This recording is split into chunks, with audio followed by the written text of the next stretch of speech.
remplacer ko. voilà je pense que mbir mi bu ñu ko bëggee waxtaanee il faut que ñu delluwaat tuuti ci ginnaaw. ndax wax naa ko junj naa ko sànq ci samay kàddu bu ñu nee Ousseynou Ly xel yëpp dafay dem ci Pastef quoi qu'il advienne naam sax yàggul dara gis nañ ci 72 heures bu ñu fi tegoon disant que way dafa bokk ci ñi nga xam ne mooy ñi ngarale. waaye bu ñu interroger waatee histoire daf ñuy fàttali ni Ousseynou Ly bokk na ci ñi nga xam ne ñoo doon gérer la communication de Pastef. yàgg doon koo xamante ni yàgg na waxal Ousmane Sonko yàgg na nekkal Ousmane Sonko yàgg na doxal kii di Ousmane Sonko. loolu waraloon ñu bëri boole woon ko ci ñi nga xamante ni en tout cas ay pro Sonko lañu. naam ba ñu jëlee nguur geeg diggante boobu ak léegi ñaari at yoo xam ne mu ngi nekk biir présidence de la République du Sénégal. patriote yu bëri jàpp ni en tout cas dafa bokk ci ñi nga xamante ni entre guillemets dañoo ngarale. waaye terewul tey taxawaay bi nga xamante ni le président Bassirou Diomaye Diakhar Faye daal na koy def. lu bëri daf ko mën a expliquer. tout d'abord barki Dembo Ndiaye saytu ngeen ni kii di Ousseynou Ly mu ngi organiser benn activité fële nga xam ne mooy ca Médina.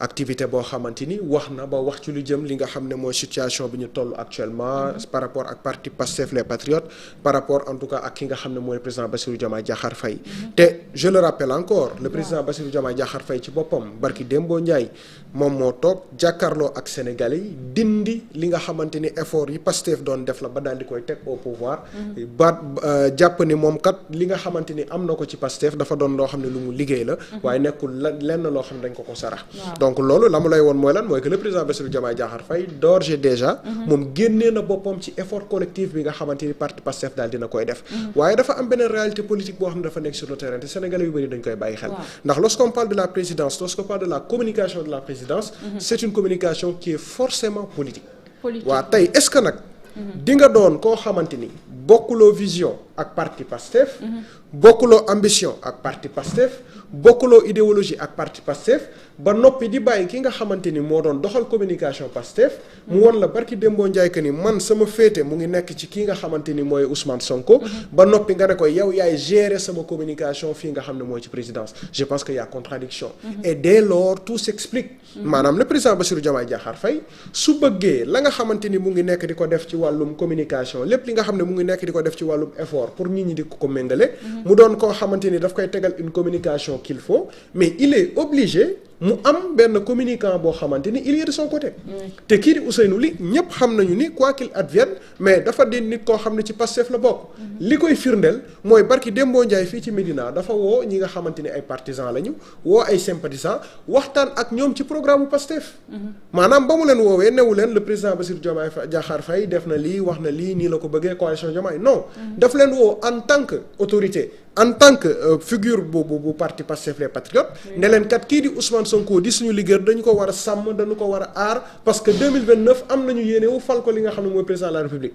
waaye yow barki Dembo Ndiaye ñu toog dégg le président toog en direct mu ne kat parti bii di Pastef maa ngi dégg ñuy wax di naan non ñoom diw mooy seen candidat te le président bi nekk en si bokk si ñoom te loolu dëgg du yoon kon ndaxam yow kii gérer sa communication di nga nangu moom mu toog di am beneen candidat bu dul yow sa candidature te yow yéene bi nga am mooy sa candidature jàll en 2029 donc lii mooy expliquer différence d'opinion bi nga xamante ni am na maintenant nous sommes toujours dans la politique moom le président Bassirou Diomaye Diakhar Faye soxla na dooleel ñi nga xamante ni ñoo nekk à ses côtés parce que terme bi ñuy bañ muy nguuru en tant que tel mais dëggantaan lii daf koy dëggalaat encore une fois de plus parce que le président Bassirou Diomaye Diakhar Faye par cet acte vient de démontrer que ni moom li ko intéressé mais nekkatul li nga xam ne mooy solos askan wi nekkatul peut-être coonooy askan wi nekkatul le projet proprement dit parce que projet bi li mu wax dafa leer nga bokk Pastef nga ñàkk bokk Pastef lenn moo ñu intéressé mooy le don de soi pour la patrie heure politique bu jotee ñu dem politique yi waaye heure liggéey bu jotee ñu ñëm ñu àndandoo liggéey mais tey action bi nga xam ne le président Bassirou Diomaye Diakhar Faye teg na ko c'est dafa uutee lool ak idéologie de base yi nga xamante ni moom ci boppam wax na ko parce que moo ko waxal boppam nee na moom ci kiiwam ci la ne don de soi pour la patrie moo waral ñëpp di ko appliquer donc tey ce qu'il dit contredit en réalité lorsqu'il parlait de don de soi pour la patrie maintenant kii di Ousseynou Ly encore une fois mënu ko woon arranger à ce poste parce que en parlant de politique de communication de la présidence la lay def tey dañoo toll ci Sénégal boo xamante ni pour man dafa am loo xamante ni Sénégalais bàyyiwuñ ci xel bu ñu waxee plan de redressement économique et social xel yëpp dem ci Ousmane Sonko bu ñu waxee ci baisse des prix ci wàllum hydrocarbures xel yëpp dem ci Ousmane Sonko bu ñu nee baisse des denrées xel yëpp dem ci Ousmane Sonko bu ñu nee renégociation des contrats xel yëpp dem ci Ousmane Sonko. waa léegi pendant ce temps lan moo tax sénégalais yi mësuñu posé wu la question mais ana la communication de la présidence. effectivement maanaam dafa mel ni ñoom dañoo bàyyi terrain bi ak kii di Ousmane Sonko moom mu doon ki nga xamante ni mooy buum di buum mi mooy def di defi. maanaam lépp loo xamante ni tey ce régime mu ngi nekk di ko teg. lépp dañ koy jël teg ko ci ndodd ki nga xam ne mooy Ousmane Sonko maanaam moom mooy def moom mooy réaliser moom mooy indi li nga xam ne mooy renégociation contrat yi. pendant ce temps le président Bassirou Diomaye Diakhar Faye en tant que homme politique qui cherche à exister en tant que nit koo xamante ni pare na pour lépp. pour que cette histoire là mu doon histoire boo xamante ni elle lui est favorable. il est obligé de chercher un communicant de chercher koo xamante ni lépp lu xew suba ak ngoom moom lay xalamal. parce que nag olof nee na kii xalam di sa jaayu barka wa yaay borom. mais est-ce que c'est pas un terrain dangereux parce qu'on avait vu les avant-projets. bi ñu koy wax la coalition Diomaye président moo ko génnee moom itamit di expliquer def benn conférence de presse kii di Maître Tine déglu nañ ko ci kii di Aminata Touré déglu nañ ko ci. ñu mel ni dañuy érigé wu en porte-parole de la présidence wala du gouvernement. est-ce que du xëy na lii lañ doon waajal te xamoon nañ déjà que ci lii lañ. mais parce que déjà maa ngi gis kii di wax ci commentaire mais c'est tout à fait vrai Ousseynou Ly depuis 2 mois dañ ko mettre au frigo ñu bëri bàyyiñ ci xel. ay weer a ngi nii Ousseynou Ly gisatoo ko ci dara. gisatoo ko ci sortie officielle yi séenatuloo ko ci photo yi séenatuloo ko ci voyage yi séenatuloo ko fenn foo xamante ni en tout cas il était tenu en tout cas de travailler parce que am na benn bés su ma juumul toog nañ fii di ko waxtaanee ma ne la coalition Diomaye président en réalité mooy cellule de communication bu président de la République. Effectivement. parce que la nga xamante ni tey cellule de communication bu palais bu présidence war na ko def mais coalition Diomaye président moo koy def yow seetlu lépp lu xew ci réew mi nañu delluwaat ci fondation yi. lorsque le président a pris la décision pour wax ci fondation yi. est-ce que da nga gis cellule présidence wax ci quoi que ce soit. Non. Et pourtant c'était une décision du président de la République. donc qui concerne la présidence de la République. mais il y avait pas de communiqué officiel il y avait pas de communication organisée il y avait pas de communication explicative. dara furaas. pendant ce temps on a une coalition boo xamante ni te c'est intelligent comme li nga xamante def nañ ko parce que déjà Mimi Touré mooy superviseur général. waxam c'est très normal. Oui. mais à chaque fois que Mimi Touré wax ca gannaaw kan ngay seen. Maître Tine. maanaam sortie yi ñu mujj def yëpp à travers la coalition Diomaye président dañoo mettre en avant Maître Tine comme défenseur. du président Bassirou Diomaye Diakhar Faye. Oui. maanaam tey lii nga xamante ni dañ ko fal génnee li nga xam ne mooy décision arrêté bi pour man ce n'est que une suite logique par rapport ak tout ce qui s'est passé parce que wax nga ko tout à l'heure depuis des mois ngi nii ñu ngi gis la coalition Diomaye président saa su waree défendre le président Bassirou Diomaye Diakhar Faye saa su waree indi ay explications par rapport ak action yi nga xam ne mu ngi nekk di ko teg ak yu ni mel saa yu ñu ko waree défendre face aux attaques critiques de Pastef mais dañuy jël Maître Tine teg ko sur le banc pour que moom mun a porter la voix en tout cas de la présidence. donc tey loolu suite logique mais nee nga que dañ ko dugaloon frigo mais il avait sa page pour écrire. xam nga il avait xëy na foo xamante ni war na faa mën a génn àddu. joxe xalaatam parce que. ñu bëri ñu ngi doon poser la question à savoir fan la nekk te tey jii. interview bi nga xamante ni moom la le président def. am na ay kàddu yoo xamante ni becc na ko. ne que kilifa kenn du ko gàggante ci pénc. loolu Ousseynou Ly on se rappelle. moo ko njëkk a wax ak Astou Dione. après cela aussi am na ay kàddu yoo xamante ne Aldiouma Sow waxoon na ko. le président l'a repris am na ay kàddu yoo xam ne Abdourahmane Diouf waxoon na ko le président l'a repris. après nag maintenant beaucoup de questions day jaar suñu bopp. xalaatal li xale yi naan xalaatal. je suis d'accord avec toi. gis nga dafa beneen schéma mënuñ ko xalaat. qu'est-ce qui se passe xam nga la réalité des faits mooy lan seulement. gis nga fii je pense que ku ci nekk am nga gis-gis par rapport ak li nga xamante ni moo nekk di xew. Ousseynou Ly dafa bokkoon ci ñi nga xam ne ñoo gënoon virulent sur la défense du projet. oui ñu xëy bés. waaye ñu xëy bés ñu ne yóbbu nañ ko présidence bu war a gérer la communication de la présidence de la République. automatiquement ñu gis ni. virulence bi nga xamante ni amoon na ko. par rapport ak défense projet par rapport ak défense Ousmane Sonko wàññeeku na. lan la gën a focus mooy génnee des communiqués pour la présidence ainsi de suite. xam nga foofu dafa am benn piège boo xamante ni pour man de tout Pastef. quelques personnes képp ñoo mucc ci piège boobu noonu. xam nga muy ñan. muy Ousmane Sonko. muy Waly Diouf Bodian. du ma ne sax kii nga xamante ni mooy Cheikh Bara parce que moom nekkul ci état. mais il est dans le secteur législatif. mais pour ne citer que ces deux là. xam nga moo tax man la ci PS ban lañ génn. maanaam ci carcan wu vous êtes désormais des hommes d'état. est-ce que dégg fi may waxee. effectivement maanaam le véritable problème balaa boo waxee ren balaa ngaa waxati. le véritable problème nekkul nit ki ci taxawaayam ak li nga xam ne mu ngi koy défendre. mais maanaam bu fekkee ni yow balaa ngaa dugg sol nañ la ne la yow mii homme d'état nga. rawatina yaay gérer page de communication kii di le président de la République donc tu dois être irréprochable. waaw léegi nag bu ñu la dugalee ci piège boobu noonu. bu ñu la nee nii la noonu la.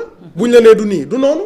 maintenant piège boobu noonu moo indi Ousseynou Ly ba à un moment donné. patriote yi di jiixi jaaxa. di naan waa mais kii est-ce que deful nii. kii est-ce que demeewul na le. te mu nekkoon nag ay questions yoo xam ne yu légitime la. yu légitime la parce que tamit parti doon na loo xamante ni ku ci nekk da nga cee am wàll. te bu rawatina bu fekkee ni yéen ñëpp da ngeen toogoon ngeen addu ci kaddu ngeen ne kat ñun lii mooy suñu objectif. lii mooy suñu projet. nii lañ ko bëgg a doxalee ñu dem ba ci biir gis te kat nañ ko waxtaanee woon yow amaana nekkatuloo ci. donc pour man c'est ce piège là malheureusement te du Ousseynou Ly kese. parce que dans le gouvernement dans les instances di nga wër ay nit yoo xamante ni tey jii ni démb ñoo gënoon a wax fukki junni yoon Cheikh Bara Ndiaye. mais tey doon la mës a gis ci communiqué. parce que tout simplement dañ leen gëmloo ni boo nekkee homme d'état dafa am taxawaay boo war a mën a nekk. moo tax tey malheureusement pour Ousseynou Ly mais ça tombe sur lui. parce que gars yëpp dañuy naan non saa waaye dafa beddi woon dafa lii dafa laa dafa dem ba ci biir gisul lu leer moo waroon bëgg génnaat ci biir et ça c'est très dommage. bi nit ñi amoon. wala désolation bi ñu doon ressentir bi ñu limogé par exemple Bassirou Kébé. ce fut pas le cas aujourd'hui alors que Ousseynou nekk na koo xamante ne ràññee nañ ko ci projet bi depuis le début. mais absolument mooy li ma la wax rek. parce que boo xasee ba dugg ci benn piège boo xamante ni tey pour nga génnaat ci c'est tout à fait un problème pour man c'est ça le problème de Ousseynou Ly. À un moment donné il n'a pas su trouver le juste milieu entre l'homme d'État et le partisan en tant que tel. te tey moo ko indee peut-être bi nga xamante ni mooy situation bi ñu nekk nii. malgré quoi quand même on voit que patriotes yi gis nañu ne am nañ taxawaay buñ ci am. ku ci nekk aussi yaa ngi génnee li nga xam ne mooy sa désolation waaye aussi dafa am beneen stratégie bu nekk ci ginnaaw. le président Bassirou Diomaye Diakhar Faye quoi que l'on dise. xam nga guy boo ko bëggee daaneel. doo ñëw rek ne ca kaw ngay tàmbalee mais ci racines yi ngay tàmbalee. te gis nga la ñu waxoon. ne la désonkorisation du gouvernement. actuellement le président Bassirou Diomaye Diakhar Faye ci la ne. moom la ko intéressé jamono ji. wallahi du Ousseynou Ly du Bassirou Kébé du keneen ak keneen. waaye naka lay def ba jëlee fi waa ji nga xamante ni mu ngi taxaw ne guy yi ci kanam. mënalu ko lu bëri amu ëpp ko doole. ëpp ko mbooloo. ëpp ko fit ëpp ko ora. lii mooy le problème du président Bassirou Diomaye Diakhar Faye. c'est l'aura ak la légitimité politique d'Ousmane Sonko qui pose problème. te ça va toujours lui poser problème xam nga la moo tax. Ousmane Sonko yuuxuwul fëgg dënn ne man la. Sénégalais ñoo toog xool ko. mu dox mu neex leen. mu wax mu dugg seen biir xol. mu jëf Sénégalais yi gis Sénégalais ne dëgg nag waa jaa ngi nii. mooy Ousmane Sonko. donc il y a une différence entre man la ak askan wi jóg ne yow la. te nag Ousmane Sonko mi nga xam ne sénégalais ñoo toog tànnal ko seen bopp. ne kat ñun kii moo ñu doy. saa waay kooku boo ko bëggee attaquer fi mu toll nii ci réew mi fenn rek nga mën a jaar. mooy lan ñamu jot a am placer leen un peu partout dans le gouvernement nga ne naay rocc benn parce que pour ñoom bés bu ñu essayer Ousmane Sonko maanaam ña ko wër ñëpp. nekk ay noonam waa ji dina xof waaye malheureusement pour eux pour man c'est une très mauvaise stratégie. parce que Ousmane Sonko bu ñu ko dugaloon biir conseil des ministres. mu nekk premier ministre nga sa des ñëpp bokk ci coalition Diomaye président. terewul ku ci nekk dana ne lii nga war a def fii nga war a jaar nii nga ko war a defee. te àdduna du yàgg ba Ousmane Sonko may leen le bonheur muy lan muy naka laay tegee sama lettre de démission génn ci li bii les gouvernement. parce que en réalité Ousmane Sonko les met encore une fois devant leur défi mooy lan. toog leen ngeen xool bu fekkee doyatuma leen ngeen dàq ma te bu boobaa assumer vos responsabilités waaye nañuy fàttaliku toujours kii di Macky Sall essayé woon na résultat bi fu mujj Ousmane Sonko doon na ki mu doon donc tey président Bassirou Diomaye Diakhar Faye à chaque fois aussi nay bàyyi xel ni Ousmane Sonko lépp lu mu am dañ ko dàkkoon impôt et domaine donc tey bés bu demee ba ne daf koy dàkkaat primature itam na bàyyi xel ne kii di Ousmane Sonko day weesu li nga xamante ni mooy primature te leneen ak leneen ak keroog ci entretien bi il a beaucoup insisté ci mot confiance bay wax ni que moom moo yor décret bi moi j'ai pas senti c'est-à-dire j'ai pas vu autant pour moi la pertinence de nous rappeler ça parce que xam nañ ni c'est le président qui nomme aux fonctions civiles et militaires. Quand il nous rappelle ça qu'est-ce qu'il veut nous dire wala à quoi il veut nous préparer. xam nga moom dafa réere mbir je suis désolé de le dire mais dafa réere mbir xam nga ndax ma wax la loolu. le président Bassirou Diomaye Diakhar Faye confiance moo ko fal. waxuma la confiance sénégalais de sénégalais ñoo fal dëgg la. waaw waaye moom confiance moo ko fal xam nga ban confiance. waaw. confiance waa ji nga xamante ni moo toog ci cellule am woo ko ne ko waajalal sa bopp dañuy génn te bu ñu génnee yaay doon sama candidat te boo doonee sama candidat dinañu campagne te bu ñu campagner dinañ la fal effectivement kooku mooy Ousmane Sonko mi muy bañ a dégg bañ ko gis dans l'arène politique. maanaam confiance boobu muy martelé disant que oui maay le président de la République. par décret su ma neexee tànn su ma neexee folli. jàppal ne kooku noonu moo la fal pal goo xamante ni amul àpp lu dul say juróomi at. effectivement. kon tey le fait que muy bëgg di insister ci wàllu woowu noonu. c'est pour semer zizanie ci bopp sénégalais yi di naan non est-ce que tamit Sonko du xaw a teggi tànk Sonko amul lu muy ragal. wala mu waajal ñu psychologiquement. xam nga bu dee waajal psychologiquement sénégalais yi sont déjà prêts ah. pare nañ wi wax dëgg fa neex yàlla moom ci boppam peut-être moom psychologiquement moo pareegul. waaw y a une différence ah. c'est vrai. sénégalais yi nekkuñu foofu de. moom moo parewul psychologiquement ci dàq Ousmane Sonko attanul coow loolu. dëgg la. je t'assure li ma lay wax nii wallahi du dara de. mais li ma lay wax nii c'est des faits toog leen ngeen saytu. dëgg la. le président Bassirou Diomaye Diakhar Faye le fait que muy rappeler encore une fois pouvoir de décret bi mu am ci le premier ministre. c'est parce que moom ci boppam attanagul signer décret bi dàq ki di Ousmane Sonko teg keneen. ndax bés bu ko defee. waaw. dina gis jant guddi de dina ko ëpp bu. dina gis jant guddi de. parce que la nga xam ne Ousmane Sonko def na ko ba teg ko fa mu ko teg. wallaahi mën na ko def ba teg fa boppam wala boog ba jëlee ko fa teg fa qui que ce soit d'autre donc pour man. toll nañ foo xamante ni tey jii nii là ne doit pas être le débat. moom peut-être mooy persister dans ce siège là. Oui. mais pendant ce temps Ousmane Sonko talul loolu yëpp mu ngi nekk ci liggéey bi. nekk ci li nga xamante ni moo soxal askan wi. parce que dëgg-dëgg moom le véritable projet qu'il porte. c'est pour les Sénégalais. et non pas pour un groupe d'amis boo xamante ni toog nañ jàpp na ni. ñoom ñoo war a gérer li nga. en tout cas bi muy def émission Walf Farid. di fàttalikoo jaar-jaaram ak naka la ñu créer le parti Pastef man je faisais face à lui à Walfadjri ci émission Salon d'honneur maa ngi woon ci plateau boobu nga xam ne fa lañ ko laajee woon. naka nga def ba intégrer le parti Pastef il avait dit que dañ ko créer ba pare si la ñu jëli. Ousmane Sonko ne ko yow yaay nekk. le président. déjà Pastef mouvement la woon. Sonko moo am l'idée selon laquelle nañu ko def parti politique te buñ ko def mouvement. Sonko moo ko ñëw jàpp ci loxoom moom ak Birame Souleye andi leen ci biir parti boobu noonu. loolu kenn nettaliw ma gémmiñam sama nopp ci émission Salon d'honneur. te loolooy dëgg. xam nga la vérité des faits mooy lan. nit ñi toog ne ñun am nañ mouvement waaye mouvement bi kat dañoo soxla leader boo xamante ni ñun suñuy valeur moom daf ko incarné. tànnuñu Bassirou Diomaye Diakhar Faye de tànnuñu Fari Mar de tànnuñu keneen dañoo wëri Ousmane Sonko ne ko yow yaa ñu doy.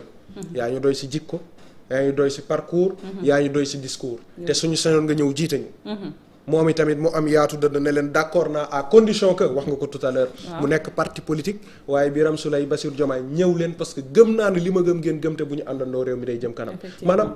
loolu dafay fàttaliwaat dafa yàggul non mais saa waay fii ku fi jéem a bind film ñu la dàkk teg scénario fi ne maanaam fii amul film bu ñu mën a bind amul histoire bu ñu mën a réécrire amul histoire bu ñu mën a falsifier ba gëlëm loo sénégalais yi c'est ça là en fait loolu moo metti ci mbir mi moo tax sànq ma ne la en réalité ce n'est pas sénégalais li ñuy jéem a parel de mais ñoom psychologiquement parewuñu parce que coow li muy bëri nii yëpp tentamar bi li muy bëri nii yëpp bruit bi li muy bëri nii yëpp c'est parce que en réalité ba tey ñu ngi jéem a xool ban yoon la ñu war a mën a jaar. ba appliquer li ñu bëgg a appliquer muy effacer ki di Ousmane Sonko mais mënuñu ko ndax rëddu yàlla ak rëddu nit bokkul. bu fekkoon nit koo xamante ni tey jii nii ay pexe ko fi teg. parce que te daf ko waxoon mu ngi nii.